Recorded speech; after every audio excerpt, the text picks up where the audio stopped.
तो स्वागत है आपका गबन के भाग 18 में। हम लोग पढ़ते हैं भाग 18। भाग 17 हम लोग ने क्या देखा कि रमा ने अपने दोस्तों से मदद मांगी, लेकिन दोस्त तो दोस्त होते हैं, इनकार कर दिया मदद करने से। ठीक, उसके बाद हम लोग पढ़ते हैं गबन का भाग 18। 18 में वो जाता है दफ्तर, ऑफिस में जाता है, बैठा रहता है, सोचता है कहाँ से पैसे आए, कहाँ से पैसे आए, कहाँ से पैसे आए, काम धाम करता है, चुंगी वसूल करते रहता है। पैसा तो उतना नहीं हो पाता है। फिर सारा पैसा आया, उसके दिमाग में एक आइडिया आया। टोटल पैसा जमा हुआ था 800 रुपया। मानो जो चुंगी होता है ना, वो सरकारी पैसा था, जितना टैक्स वैक्स लिया था सबसे, उसके पास था टोटल 800 रुपया। अब वो सोचा कि देखो ये 800 रुपया जो रतन है वो तो सिर्फ पैसा देखने को मांग रही है ना, कि मेरे पास पैसे हैं या खर्च कर दिए मैंने ऐसा उसको लगता था कि रतन अगर पैसे देख लेगी तो वो खुश हो जाएगी, वो बोलेगी ठीक है कंगन तुम बना के दो। तो उसने सोचा क्यों ना मैं ये 800 रुपया जो सरकारी ऑफिस की कमाई है, जो मुझको अभी जमा करना है, इस 800 रुपये को घर लेके जाऊं और जाके रतन को दिखाऊं कि देखो तुम्हारे पैसे सही सलामत है, तुम चिंता मत करो, वो तुम्हारे गहने बना रहा है। तो रतन शांत हो जाएगी, रतन कुछ नहीं बोलेगी। ठीक, तो वही प्लान बैठाता है और इंतज़ार करता है। 4 बज गया और उसको अब क्या करना है, पैसे जमा करना है कैशियर को। यहाँ पे क्या लिखा है, खचाजी। ठीक, खजाची साहब, खजाची। ठीक, तो उसको क्या करना है, पैसे जमा करना है। लेकिन 4 बजे के बाद भी रमा झूठ मूठ का अपना इधर उधर काम करते रहता है। खजाची साहब को तो बहुत जगह से पैसा वैसा आता है, और वो तो एक हो चुके हैं बूढ़े। अब उनको उतना होश नहीं था कि रमा पैसा जमा नहीं किया है। ठीक, वो अपना उठे, 4 बज गए, ताला वाला अपना काम ख़त्म किए, ताला वाला मारे और बाहर चले गए। ठीक, रमा देखा कि खजाची साहब बाहर चले गए, तो उधर से चिल्लाता बुलाता है, चपरासी इधर आओ, ये लो पैसे। जाके खजाची साहब को, खजाची, खजाची, अच्छा ये जो वर्ड है ये क्या लिखा है, खजाची, जाके खजाची साहब को दे आओ। तो चपरासी बोलता रहे क्या बोल रहे हैं, खजाची साहब तो अभी चले गए। तुमने क्या बोल रहे हो, चले गए? तुमने मुझको कहा क्यों नहीं, खजाची साहब चले गए, खजाची साहब चले गए। तो बोला अरे मैं तो भूल ही गया, मुझको क्या पता आपने पैसे जमा नहीं किए हैं। बोलिए तो मैं अभी बुला के आ जाता हूँ, अभी ज़्यादा दूर नहीं गए होंगे, बाहर ही होंगे। तो अरे अब क्या बुलाने जाओगे, बाहर चले गए तो छोड़ो, कल जमा हो जाएंगे। ये देखो ये जो पैसे हैं मैं इसी में रखता हूँ। ठीक, ये जो डेस्क है इसी के अंदर रखता हूँ, इस पैसे को देखने की जिम्मेदारी तुम्हारी है, तुम इस पैसे को देखना। बोलता अरे कहाँ फंसा रहे हुजूर, मैं इसी चपरासी, अगर पैसा वैसा चोरी हो गया तो मैं बुरा फंसूंगा, मुझे जेल वेल हो जाएगी, मुझको मत फंसाइए। आप एक काम कीजिए, ये जो पैसे हैं ना आप लेके चले जाइए। तो रमा बोलता है पैसे लेके चले जाओ, अच्छा ठीक है, मैं पैसे लेकर अपने साथ चला जाता हूँ। ठीक,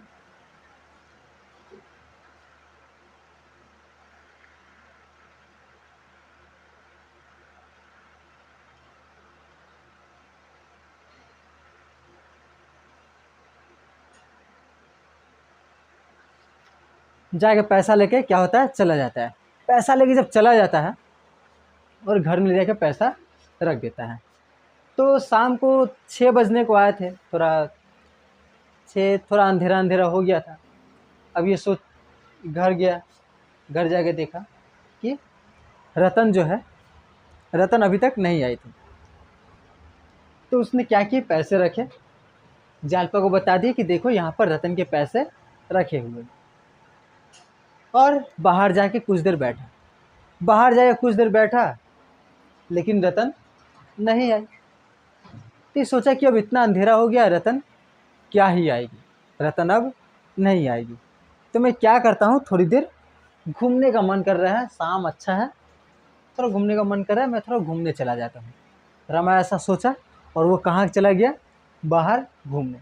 बाहर निकला, उसके ठीक 10 मिनट बाद ही कौन आ जाती है, रतन आ जाती है एकदम गुस्से में। आते आते बोलती है जालपा को, क्या उसने लाए मेरे कंगन या कंगन के पैसे? जालपा बोलती है, हाँ तुम्हारे कंगन और कंगन के पैसे रखे हुए हैं, जाओ जाके ले जाओ। बोलती है रखे हुए हैं? कैसा सर्राफ है, 3 महीना से कंगन बना के नहीं देता है।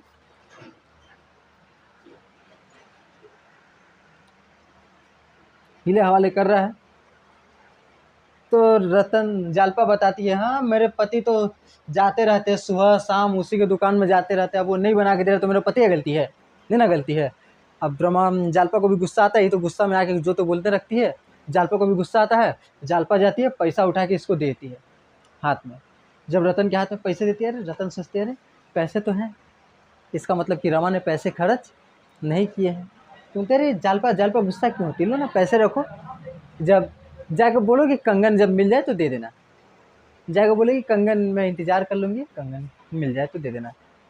तो जालपा बोलती कि नहीं, तुम ये पैसे लेके जाओ, तुम बार बार मेरे घर पे आती हो चिल्लाती हो, मुझको अच्छा नहीं लगता, ये लेके जाओ पैसे, मुझको नहीं रखना। तो रतन बोलती कि अरे जब कंगन बन जाएगा तो तुम ला के दे देना, ऐसा जालपा बोलती है। रतन बोलता है अरे तुम मुझको क्यों देती हो, मेरे पास खर्चे हो जाएंगे, तुम जानती हो मैं कितना खर्चा करती हूँ, तो मेरे पास खर्चे हो जाएंगे।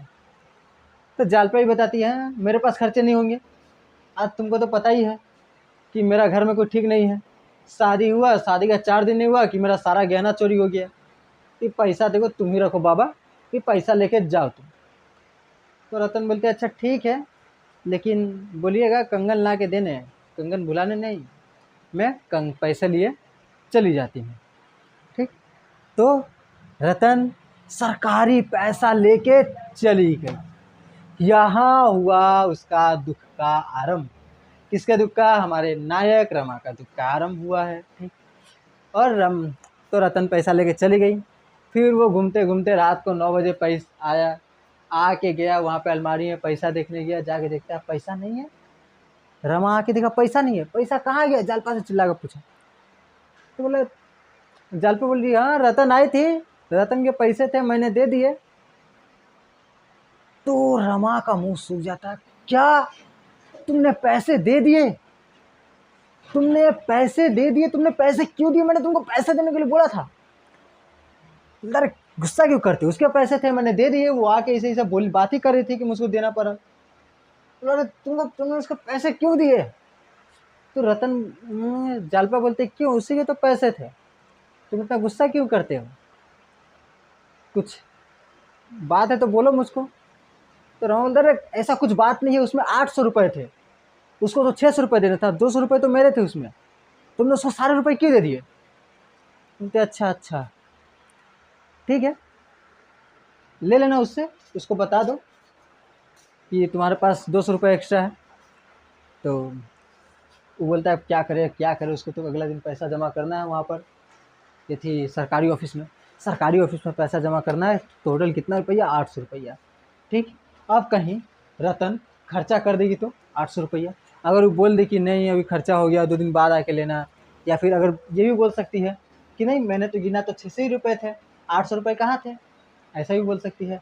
तो अब उसी रात को साइकिल निकाला, उस टाइम तो यही था बेस्ट, साइकिल, ठीक। उस टाइम घर में साइकिल होना, हाथ में घड़ी होना बड़े ही ठाट बाट की बात होती थी कि बड़ा ही बाबू साहब है, ठीक, बड़ा ही अमीर है, साइकिल है घर पे। तो साइकिल उठाए और चला गया किसके घर? रतन के घर। रतन के घर साइकिल उठा के देख गया, वहाँ पर गया तो जाके देखा कि बच्चा लोग का भीड़ लगा हुआ था, वहाँ पे कुछ प्रोग्राम हो रहा था। यहाँ पर लिखा है कि रतन रतन का नीरस जीवन इसी की ओर भागता था, जैसे प्यासा पानी की ओर भागता है, ठीक।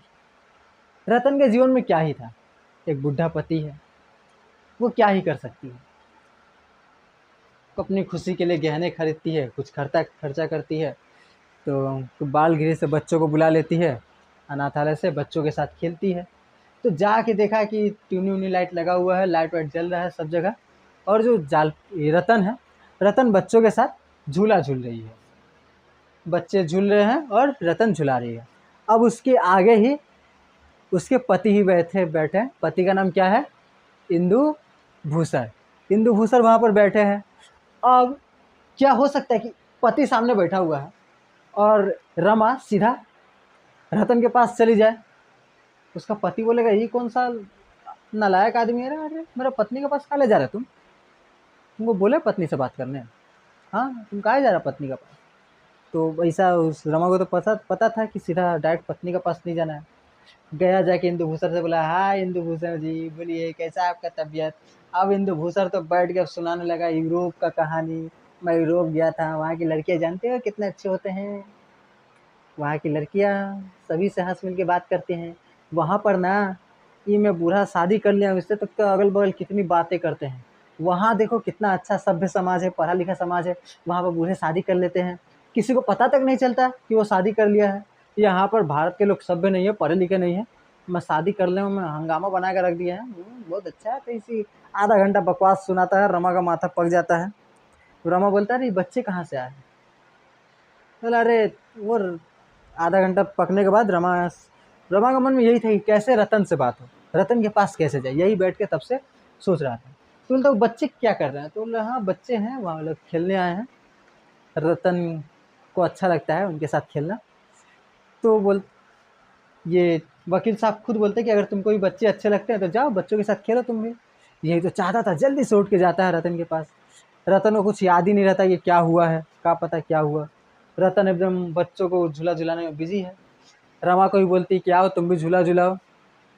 फिर बाद में बोलती रमा तुम भी बैठो। अब रमा इतना शर्मीला, इतना संकोच करता है कि कहाँ से बात स्टार्ट कर उसको पता ही नहीं है, वो बात ही नहीं कर पा रहा है। बच्चे झूला खेल रही है, बातचीत हो रहा है, इधर उधर का बातचीत हो रहा है।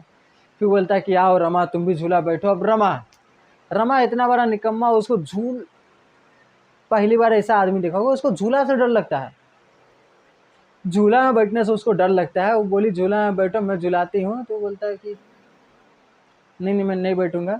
अगर बैठो ना, बच्चों को गोद में ले लो, तुम भी बैठो। अब वो झुला रही है, इसको माथा चक्कर दे रहा है, इसको लग रहा है कब गिर जाऊंगा। अभी नहीं तो रतन है, रतन बोल रही और जोर से झुलाओ और जोर से। बच्चा लोग बोल रहे कि और जोर से झुलाओ और जोर से झुलाओ। रतन और जोर से धक्का दे दी। अब इसका माथा पगला गया, हाँ क्या हुआ। तो जल्दी जल्दी उतरा, बस बस बस पूरा डर गया था, बस बस बस मुझको और नहीं झुलाओ और नहीं झुलाओ। वहाँ से अब ऐसे ऐसे हिलते डुलते भागा, अब नहीं आऊँगा यहाँ पे, ये झुलवा झुला झुला के मेरा माथा ख़राब कर दिया। ऐसे उल्टे डुलते उल्टे उल्टे गया, साइकिल के पास गया, साइकिल को उठाया और वहाँ से जाने लगा। ये कहा गया था रतन से पैसे लेने कि थैला दो, तुम काहे ला गुस्सा करती हो, मैं तुम्हारे गहने ला दूंगा ना, मैं तो तुम्हारे पैसे सिर्फ ला के घर में रखा था, ऐसा थोड़ी कि तुमको ले जाने के लिए कहा गया था, तुम सारे पैसे दे दो। तो कुछ बोल नहीं पाया, वो वापस चला गया साइकिल लेके। अब सोचा कि पैसे कहाँ से जुगाड़े, पैसे कहाँ से जुगाड़े, कल तो सरकारी ऑफिस में पैसे देने हैं, वहाँ पर पैसे नहीं देंगे तो पुलिस आ जाएगी पकड़ने के लिए। अब वो क्या किया कि गया वही अपने गंगू के पास गया, गंगू का पास माने भाई गया उन लोग के पास, थे वो सर्राफ लोग का पास, उधर गया तो गंगू नहीं, चरणदास भेटा गया रास्ता में चरणदास भेटा गया। चरणदास पूछ रहा अरे क्या हुआ, तुम तो यहाँ पर आने भूल गए हो, तुम्हारा पैसा बाकी है, तुम आते नहीं है, 1 रुपया तुमने दिया नहीं है, क्या हुआ पैसे का। बोला अरे अभी मत बोलिए साहब, मेरे बहुत पैसे की ज़रूरत है, आप एक काम कीजिए ना, अपने महाजन को बोल के तरफ पैसे दिला दीजिए, अपने मालिक को बोल के।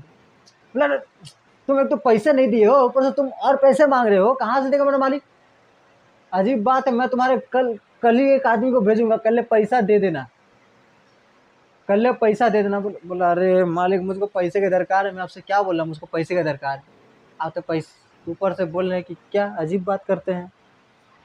बोला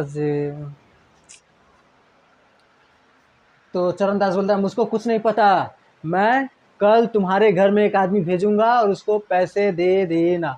बोला अरे आपको जो करना है करिए, आप भेजिए, ठीक। और सुबह सुबह वो आदमी आ जाता है। अब वो आदमी आगे चिल्लाने लगता है अरे रमानाथ पैसे दो, सुबह सुबह। अब उसका पापा सुनता है कि का पैसे कौन मांगने आया है। रमा को बोलता है रमा तुमने पैसे लिए हैं, तो तुमने कंगन लिए उसका पैसे नहीं चुका है। तो उधर से जो आया था आदमी वो बोल रहा है अरे 1 को रुपया नहीं चुकाया है, 8 महीना 9 महीना 10 महीना हो गया तो ये पैसे ही नहीं चुकाया, ही साल भर होने को चला। बोले उसका पापा और गुस्सा आता, तुमने पैसा नहीं चुकाया उसका, महीने दिन जिंदगी भर में 1 को रुपया उधार नहीं लिया यार, तुम 1 साल से इतना पैसा लेकर बैठे हो, तुमने 1 रुपया चुकाया नहीं इसका, क्या काम कर रहे हो तुम। अरे पापा चुप रहिए, तो आप काहे बोलने लगते हैं मुझको। ये तो ऐसी परेशान था, ऊपर से इसका पापा इसको गाली सुनाने लगा, ये भी पापा से एकदम झगड़ा करने लगा। अब दोनों का झगड़ा स्टार्ट हो गया, पापा बाप बेटा का। अब उधर से वो देखा कि अब बाप बेटा का झगड़ा लग गया है, अब ये लोग गुस्सा में है, कहीं मुझको भी ना कुछ कर दे, मैं निकल लेता हूँ। वो चुपके से निकल जाता है, इधर बाप बेटा का झगड़ा चलते रहता है। ऊपर जाता है तो जालपा सुनाती है, कह रहे तुम्हारे पास पैसे नहीं थे, तुम तो बोल रहा तुमने 1 रुपया जमा नहीं किया। तो रमा बोलता है झूठ बोलता है वो, मैंने पैसा दिया उसको। बोला झूठ ऐसी तो नहीं बोलेगा वो आके, मैंने ये जालपा बोलती है कि वो ऐसी तो आके तगादा नहीं करेगा ना, तुमने उसको पैसे दिए थे तो क्यों आता, पागल है क्या वो। बोलता है ठीक है मेरे पास 200 रुपये है, तुम 200 रुपये रखो और तुम चिंता, मेरे पास 200 रुपये है।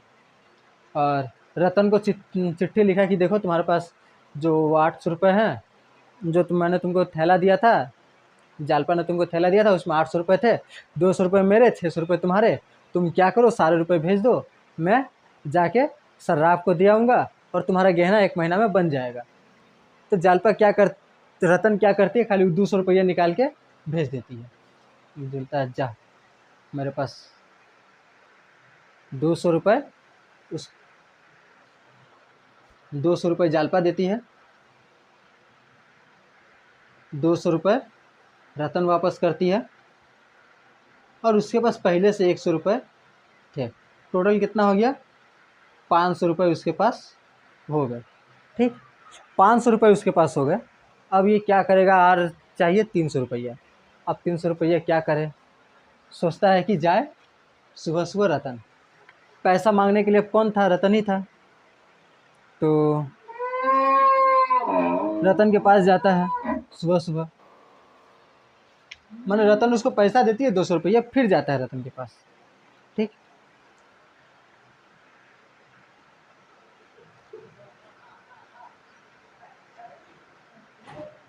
तो भाग 19 का भी मैं इसी में करा दे रहा हूँ। ठीक, एग्जाम तो सामने है, भाग 19। तीर रतन के पास क्या करता है, आदमी भेजती, रतन के पास सुबह सुबह खुद चला जाता है, एक टांगा वाले के साथ जाता है।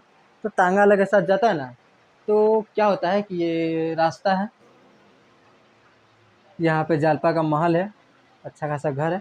अब यहाँ से जा रहा होता है, टांगा वालों को यहाँ पर रोकना था, लेकिन यहीं पर दुआरी पर रतन बैठी हुई थी।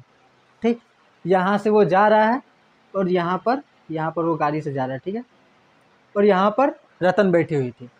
तो वहाँ से जाता है रतन के घर की ओर, देखता है रतन क्या कर रही है, बाहर ही बैठी हुई है। रतन वहाँ से कर रही हाय, यहाँ से बैठी बैठी कर रही है हाय। अब रमा कर रही है, रमा सोचे कि अंदर बुलाएगी, यही बोलता है हाय। फिर उसका बाद रतन अपना काम में लग जाती है, कुछ काम कर रही होती है। अब रमा सोचे कि अंदर तो बुला ही नहीं, अब बिना बुलाए अंदर कैसे चला जाऊँ, बड़ा ख़राब लगेगा। अगर रतन घर के अंदर बैठी हुई रहती तो रमा शायद चला भी जाता, लेकिन रतन तो बाहर ही बैठी थी, अब इसके कैसे जाए। अब ये शर्माता है, फिर यहाँ पे शर्माने लगता है, इसका शर्माने का बीमारी बहुत ख़राब है। फिर यहाँ पे शर्माने लगता है, रतन से कुछ बोलता वोलता नहीं है, चला जाता है अपना ऑफिस जाता है। तो रमेश बाबू आके बोलते हैं कि क्या हुआ, तुमने कल खजाची को पैसे जमा नहीं किए, 800 रुपये जमा नहीं किए तुमने। बोलता है अरे कल कुछ हो गया था, मैं देरी हो गया था, मैं घर लेके चला गया था, खजाची साहब को जब पैसे जमा कर दिए तो खजाची साहब चल गए थे, ये लीजिए पैसे। तो रमेश बाबू गिनता है, ये क्या, ये तो सिर्फ 500 रुपये है। बोलता है हाँ 500 रुपये सिक्के थे, और 300 रुपये क्या थे, नोट थे। नोट को मैंने पॉकेट में रखा था, ऊपर की पॉकेट में। फिर मैं जब बाज़ार गया था, बाज़ार से घर आया तो देखा कि पॉकेट में 300 रुपये है ही नहीं। जा, अब क्या होगा, 300 रुपये तो है ही नहीं, 300 रुपये नहीं है तो बोलता है लगता है कि चोरी हो गया। रमेश बोलता है 300 रुपये कहाँ गए, सरकारी पैसे कहाँ गए, तुमने मुझसे अभी कुछ दिन पहले पैसा मांगा था ना लिख के खत में, कहीं तुमने वो पैसे खर्च तो नहीं कर दिए। मैं तुमको पुलिस को दे दूंगा, लेकिन तुम मेरा बहुत अच्छे दोस्त हो, इसलिए मैं तुमको पुलिस में नहीं दे रहा हूँ। तुम्हारी जगह कोई भी और रहता, मेरा रिश्तेदार ही क्यों ना रहता, मैं मेरा फर्ज बनता है कि मैं तुमको पुलिस को दे दूँ।